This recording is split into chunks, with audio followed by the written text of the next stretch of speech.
I know people on here love to act like they'd go no contact without blinking, but when it actually happens, it feels like someone ripped the floor out from under you. You think you're prepared. You think you're tough. Then suddenly the people who raised you stop answering your calls because you made a decision that didn't run through their permission filter. And the messed up part? It doesn't even hit all at once. It sinks in slowly, like cold water through your clothes.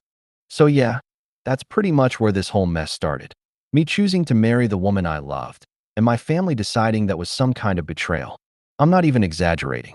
They cut me off like flipping a switch. And the wild thing is, I wasn't some rebellious kid. I was the dependable one, the stable one. My younger sister, Emily, was the chaotic spark plug everyone coddled.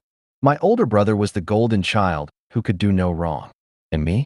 I was the guy who stayed out of drama. I thought that counted for something. Turns out it didn't. The whole thing blew up 3 years ago. My wife, Tessa, is mixed, black and Puerto Rican. She's brilliant, sarcastic in the funniest way, and she gives this kind of love that makes you feel like you're standing in sunlight. But apparently, that didn't check the correct boxes for my family. It started subtle. My mom asked if I was sure about the relationship because different backgrounds can be hard. My dad asked if I was prepared for extra challenges. Emily asked if I was doing this to prove a point. It was nonstop microcrap that made every visit feel like walking into a cold room. But when I proposed, it got real ugly real fast. My mom cried, like actual sobbing, because I was throwing my life away. My dad asked if this was some kind of phase. Emily basically told me I was making a spectacle of myself. My brother kept his mouth shut, but the silence was just another knife. I thought they'd cool off. People lose their minds over engagements all the time, right? Nope. 2 weeks later, they uninvited Tessa and me from Thanksgiving. They wanted space. Then came the text saying they didn't think they could support this marriage. My mom wrote this long message about cultural differences and value misalignment, and honestly, I still have no clue what that even means. My dad straight up said he wouldn't walk me down the aisle because he couldn't endorse that union. I remember staring at that text for a solid minute, realizing he meant every word. And that was the moment it hit me in the chest, hard, that they weren't bluffing. They were serious. So I made the choice. I married Tessa without them. It was the most beautiful day of my life, despite the empty chairs where my family would have been. My friends showed up, her family showed up, and for the first time I felt like I had people who actually cared about my happiness more than their weird, outdated expectations. Then silence. Complete silence. Not a call. Not a text. Not a single acknowledgement that I existed. I told myself I was fine. I told myself I didn't need them. And for the most part, therapy and Tessa kept me grounded. But there were moments, stupid little ones, where I'd pick up my phone without thinking and almost text my mom something random. Or I'd hear a joke and think my dad would have laughed at it. It was like having a phantom limb. You know it's gone, but you still feel it. Fast forward 2 years. By then, I wasn't some drifting newlywed anymore. Tessa and I had built an actual life. I'd been promoted at the architecture firm I'd been killing myself at for years. And here's the key part. I just finalized the purchase of a historic property that was being renovated into an event venue. I'd been looking for a side investment, and the place had serious potential. The deal went through quicker than expected, and I ended up becoming the majority owner. My family, meanwhile, stayed ghost. It got to the point where I didn't check for them anymore.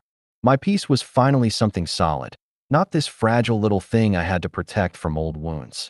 Then out of nowhere, I got a call. Not a text, not a random email.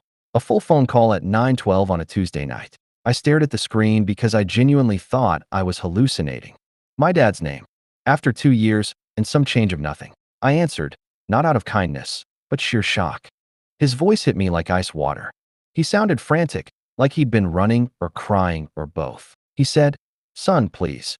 We need help." We. That word hit something raw in me. The same people who cut me off like a bad limb suddenly needed me. I didn't say anything at first. I let the silence stretch. Let him feel it. He cleared his throat and tried again. "It's Emily. Her wedding. The venue canceled last minute. They said something about structural issues. We're out of options. Someone told us you might have connections in the industry." Connections. That's the funny part. I didn't have connections. I owned the damn venue. I asked him why he was calling me now, and his voice cracked. "Because you're still family." I can't explain the cocktail of emotions that hit me. Anger, sadness, A weird, detached kind of amusement. But under all of it, this cold, steady clarity, they didn't miss me. They needed something. So I told him, voice steady as steel, yeah, I can help. And the second I said it, I knew exactly how this was going to play out. The thing about agreeing to help wasn't generosity. I'm not going to pretend I was being noble. It was instinct. This reflex I'd built my whole life where I stepped in to fix things because that's who I used to be in that family. I hung up the phone and immediately felt that old version of myself trying to crawl back up my spine. The dependable son. The responsible one. The guy who kept everything running while everyone else spiraled. But the difference now was that I didn't have to play by their rules. Not anymore. Tessa was on the couch reading when I walked back in, her hair tied in this loose bun she did when she was tired. She looked up, saw my face, and closed her book slowly, like she already knew something heavy had landed. Your dad? She asked. Yeah.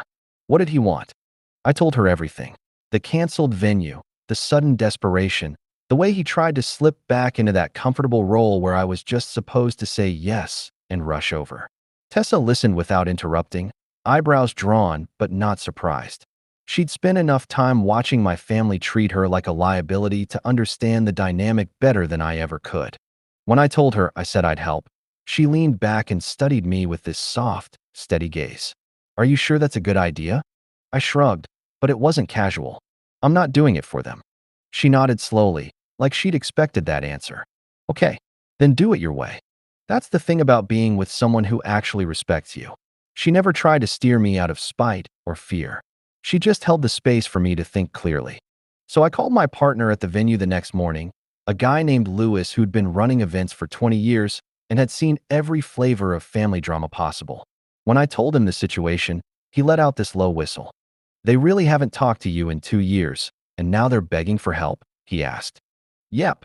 And they have no idea you own the place. Nope. He laughed just once. You want me to play it straight? For now, I said. We had availability for the date Emily needed, barely. The renovations had wrapped 3 months earlier, and bookings were already stacking up, but the slot they wanted had been left open because another event rescheduled unexpectedly. They'd lucked out, even though they didn't know they were lucky because of me. Lewis asked if I wanted the family rate. I thought about it for exactly 1 second. No. Full price. Got it. But what I didn't tell him, because I wasn't sure how to even put it into words, was that this wasn't about revenge.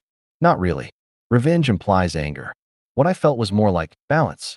Like I'd spent years being weighed down by their expectations and their silent punishments, and now I finally had the leverage to put something back on the scale. When my dad called again that evening, he sounded relieved, almost cheerful, like we were back in some wholesome Hallmark movie. He didn't apologize, didn't acknowledge the years of silence, just jumped straight into logistics. Do you think you can secure that venue? He asked. Yeah, I said. I know the owner. There was this pause, just a brief one. I could almost hear his brain trying to slot that information somewhere. That's great, he finally said. We really appreciate this, son.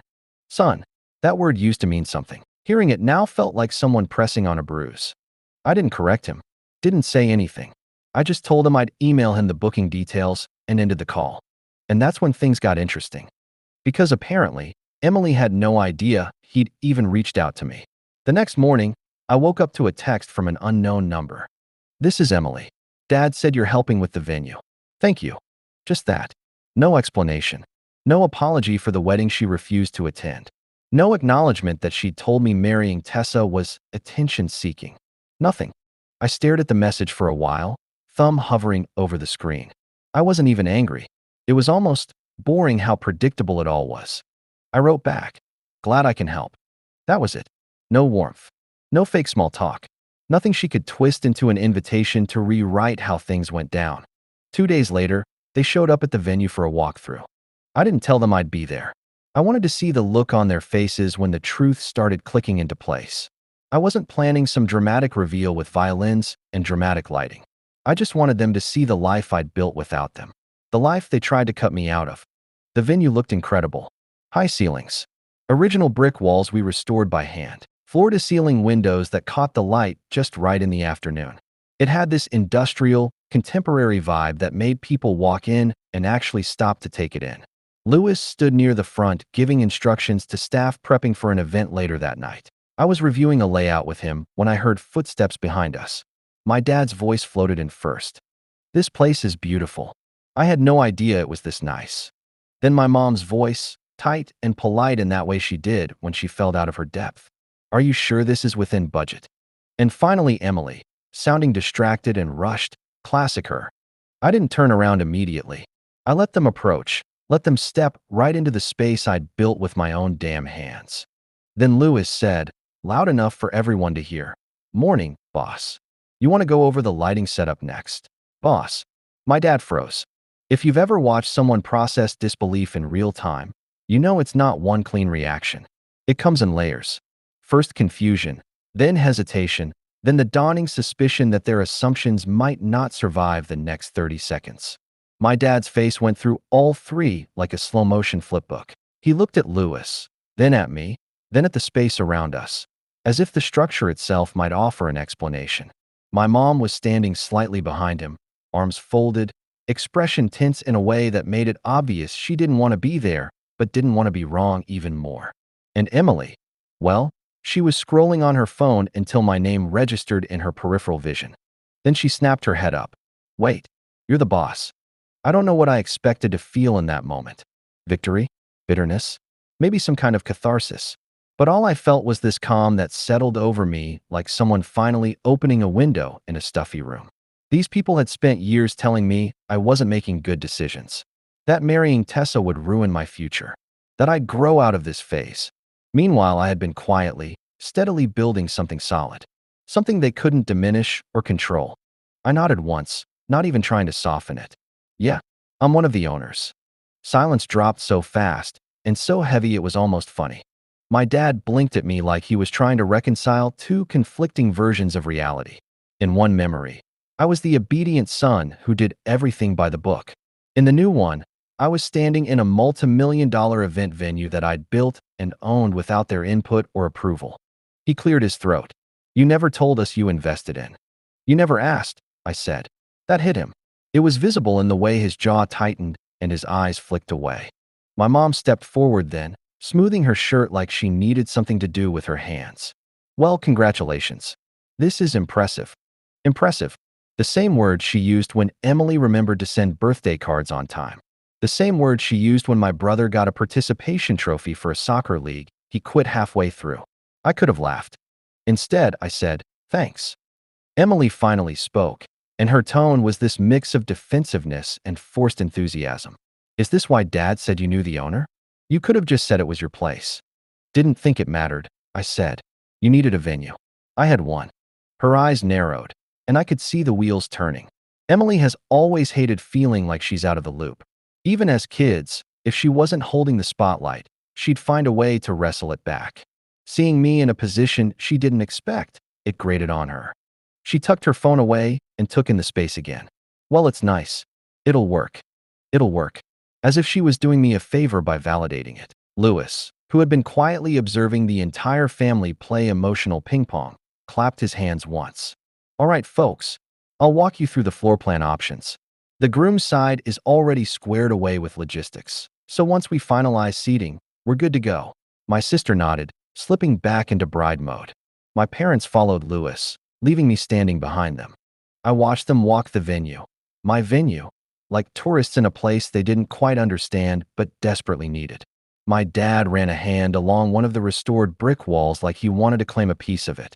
My mom asked questions about lighting. Emily made little comments about how the space would look on camera. None of them asked me anything. None of them asked how long I'd been working on this project, or why I got into it, or how I'd managed to build something like this after they cut me off. They just moved through the space like I was one of the staff. And weirdly enough, that was the moment I realized something important. I didn't need an apology. I didn't need recognition. I didn't need closure wrapped in a neat little bow. The distance between us wasn't a wound anymore. It was a boundary.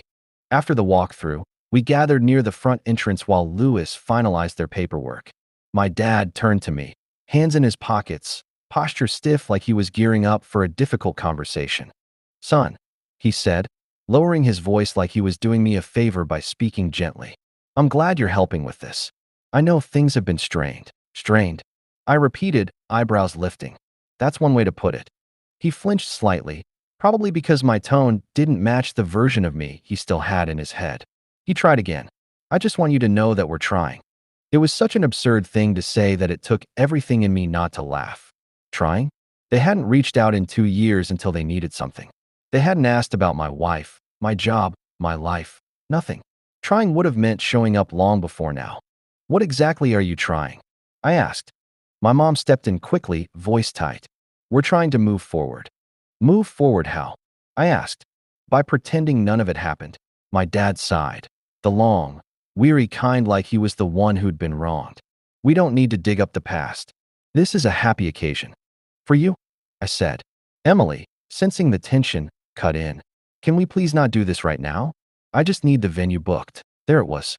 The truth laid bare in one sentence. They still didn't see me. They only saw what I could provide. I nodded once. You'll have the venue. Emily relaxed immediately, like that was the only thing that mattered. My parents looked relieved, and I felt absolutely nothing for them. Which, honestly, was the clearest sign that I'd already moved on. If the walkthrough was the first crack in their version of reality, the wedding week was where everything split open. I wasn't involved in most of the coordination. That was all on Lewis and his team, but since I was on-site handling another event the day before, I crossed paths with my family more than I expected. Every time I saw them, the reactions were different. My mom would stiffen like she wasn't sure how much eye contact was safe. My dad acted overly formal, like he thought professionalism counted as reconciliation. And Emily stayed stuck in this weird limbo between entitlement and discomfort, like she wanted to pretend we were back to normal, but didn't actually want to acknowledge the part where she'd iced me out of her life for 2 years. I kept interactions polite, short, controlled. I wasn't cruel. I didn't have any interest in rehashing old battles. I just wasn't going to shrink myself to make them comfortable anymore. Then came the rehearsal. This was the moment things took a sharper turn, because they finally met Tessa. My wife had intentionally stayed away from the initial walkthrough. She didn't want to be a distraction or be accused of stirring things up. But the rehearsal dinner was open to partners, and she had every right to attend. She looked incredible. Not flashy, just elegant in that quiet way she does. Soft curls, simple dress, small gold earrings. She walked into the venue with me like someone who'd spent 2 years rebuilding my heart from the rubble my family helped create. When my parents saw her, there was this flicker of something sharp and bitter on my mom's face. My dad masked his expression quicker, but even he stumbled a little. And Emily, she froze. Full stop. Like someone had hit pause on her entire brain. Then she plastered on a polite smile and said, "Hi, Tessa." Tessa smiled back. Warm, genuine, unbothered. "Hi, Emily. Congratulations on the wedding." "Thanks," Emily said, eyes flicking between us like she expected backup from someone. "I didn't know you'd be coming tonight." "Well," Tessa said lightly, "I didn't want to intrude before. But it's your rehearsal. I figured it was a good time to finally say hello." My mom stepped in before Emily could respond. "Tessa," she said, forced smile tight around the edges. "It's good to see you." Even the sentence felt like it scraped her throat on its way out. Tessa didn't shrink or act small. She nodded politely. "Good to see you too. It's been a while." The silence that followed was thick enough to chew on. My parents weren't just uncomfortable, they were recalibrating, trying to figure out how they were supposed to act around the woman they'd effectively erased from the family map. Seeing her in person, in a space I owned, in a position where they needed me, it scrambled their entire dynamic. We joined the rehearsal group, but I could feel their eyes on us the whole time, watching how Tessa and I moved together, how she rested her hand lightly on my arm when she spoke, how easily she interacted with Lewis and the staff, because these people actually knew her. They knew she wasn't some outsider ruining my life. She was part of the foundation I'd built everything on. Halfway through the walkthrough, I overheard something that almost made me laugh out loud. My mom whispered to my dad, "She carries herself differently than I expected." My dad murmured back, "She's more composed." Composed, as though they'd built this imaginary version of her in their heads where she was reckless or dramatic or inappropriate. Basically, anything they could use to justify cutting me off. Reality wasn't cooperating with their narrative. After the rehearsal wrapped, there was a small catered dinner in one of the side rooms. Assigned seating. Assigned seating. The irony wasn't lost on me when I saw that Tessa and I were placed at a table with 3 of Emily's bridesmaids. girls I barely knew, while my parents sat at the main table near the bride and groom. Emily avoided looking at us as she adjusted name cards more times than necessary. Tessa glanced at the arrangement, then at me. They really went for the middle school lunchroom strategy, she whispered. I snorted. Classic Emily. We sat. We ate. The bridesmaids made small talk. It wasn't uncomfortable, just disjointed. Every now and then someone at the main table would glance over at us like they were checking an unstable variable. Then, near dessert, my dad approached our table. He paused beside me like he was waiting for permission to speak. Can I talk to you for a moment? He asked quietly. I wiped my mouth with a napkin and stood. Tessa gave me a little reassuring nod, even though I didn't need it anymore. He led me just outside the door into the hallway where it was quieter. I wanted to say thank you, he began, folding his hands like he couldn't figure out what to do with them. For everything you're doing. This venue, it means a lot to your sister. It was such a formal, sanitized apology-adjacent statement that I had to take a breath before responding. You're welcome, I said evenly. He nodded, then hesitated. I also want to acknowledge that we may have mishandled some things. Mishandled? Sure, like a toddler mishandles a glass vase. But I didn't interrupt him. We thought we were protecting you, he continued. We thought you were making a mistake. And maybe we were wrong. It should have felt validating. But all it did was highlight how shallow their reasoning had always been. They weren't apologizing for the hurt they caused. They were apologizing for being incorrect. Huge difference. I met his eyes. Dad, you didn't protect me. You punished me for loving someone you didn't approve of. He swallowed. That wasn't our intention. Intent doesn't fix the outcome. He didn't have an answer for that. And for once, he didn't try to force one. After a long moment, he said, I'd like us to move toward rebuilding. If you're open to it. Open to it. Like this was a negotiation meeting. I took a breath. That depends on you. And Mom. And Emily. It depends on whether you actually want a relationship or if you want things to look normal from the outside. His face tightened, and I could tell he wasn't ready to confront that distinction. Not yet. But it didn't matter. Because the next day, the wedding day, was when everything came full circle. When he saw exactly where the venue's new owner worked, and it was the first time I'd seen real fear in his eyes. Wedding day mornings always have this strange electricity to them. Even as the owner, even after dozens of events, I could feel the hum of nerves and last-minute chaos ripple through the building. Staff moving fast, decorators adjusting florals, musicians warming up, photographers scouting lighting. Weddings are controlled storms disguised as celebrations. But beneath all that, there was something else in the air, something sharp and heavy. Because this was the day my dad would learn exactly who signed the checks here. More specifically, he'd learn who the venue's new owner worked for. Not me, Tessa. She wasn't just my wife. She was the executive architect and project designer responsible for restoring the entire property. Her firm had led the renovation, and she'd been the lead architect. Her drawings, her vision, her name on every blueprint, on the project plaque mounted right by the lobby entrance. And they were about to walk right past it. I knew I shouldn't have taken satisfaction in that. But I did. The quiet kind. The kind that comes from knowing the narrative they built in their heads, about her being unworthy, a burden, a mistake, was about to implode publicly. I stayed near the back of the venue for most of the morning, letting Lewis and the team handle the chaos. I wasn't avoiding my family. I was giving them space to show who they'd become without me serving as their emotional interpreter. Tessa arrived later than usual, since she wasn't technically needed.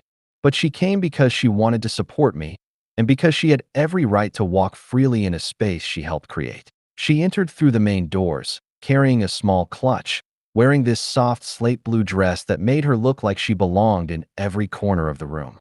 As she walked in, one of the staff adjusted the plaque by the entrance that listed the renovation team.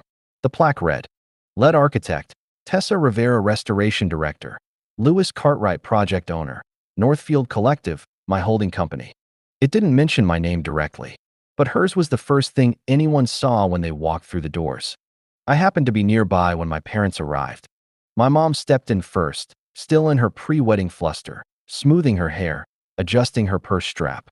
My dad followed behind, nodding politely at the staff even though he clearly didn't know where to look or what to do with his hands. Emily trailed behind them, already in her wedding robe with pins in her hair. Then they all saw the plaque. My mom's eyes went straight to Tessa's name, and her face froze. Not confusion, not shock, recognition, like she had walked straight into a truth she had been actively avoiding for years. My dad leaned in slightly, reading it twice, like maybe there was another Rivera in the world who also happened to be an architect capable of renovating $1 million venue. Emily stepped closer, eyebrows knitting. Wait, Tessa did the design. I walked up then, casually, no theatrics. Yeah, I said. She led the entire restoration. My dad turned to me, voice small. Your wife designed all this. Every inch. My mom looked at the massive vaulted ceiling, the restored brick, the polished concrete floors. I watched something crumble across her expression, like she suddenly realized the woman she dismissed as a bad decision had built something they adored. Emily swallowed. It's really beautiful. Tessa smiled politely. Thank you. My mom's voice cracked. Why didn't you tell us? I raised an eyebrow. You weren't talking to me. That shut her down instantly. For once, there was no counterargument waiting on her tongue. The wedding chaos swallowed us before anything else could be said. Bridesmaids rushing around, the coordinator stressing about lighting cues, the officiant trying to find the groom. My family scattered with the current, and Tessa and I moved to the back as the ceremony started. When the music began and everyone stood, I noticed my dad glancing repeatedly toward the lobby as if the plaque were calling him back. He wasn't looking at Tessa with resentment anymore. He was looking at her with something closer to shame. The ceremony was beautiful. Emily cried during her vows. The groom looked like he'd won the lottery. People laughed and whispered and dabbed their eyes like any other wedding.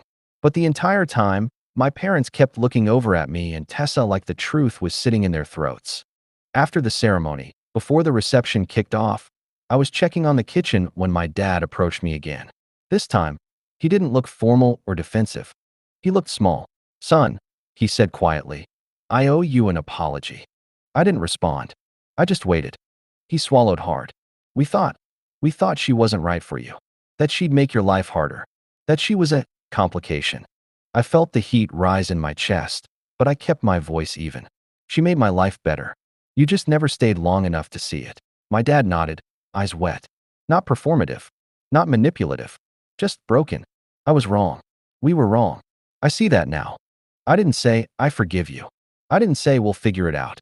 I didn't give him the instant relief my old self would have handed over. I just said, thank you for saying it. Sometimes those words are more honest than forgiveness you don't feel yet. My mom approached later with a softer apology, one wrapped in tears and trembling hands. Emily said sorry, too, though hers was tangled in excuses and awkwardness, like she didn't fully understand the weight of what she'd done. And maybe this is the part people won't like. I didn't let them back in completely that day. I didn't pretend 2 years of silence vanished because they finally opened their eyes. But I didn't slam the door, either. I left it cracked. Just enough. Enough for them to try, if they wanted. Enough for me to watch what they did next. Enough space for time to do the slow, messy work that apologies alone can't finish. As Tessa and I walked out later that night, hand in hand, the lights of the venue glowing warm behind us, I realized something that settled into me like a deep breath after months of holding it. They hadn't changed me. I'd changed without them. And they were the ones who had to catch up now. If you made it all the way to the end, thanks for sticking with me. I really appreciate it. If you enjoyed the story, consider subscribing to the channel and giving the video a like. It helps me share more stories like this. Thanks.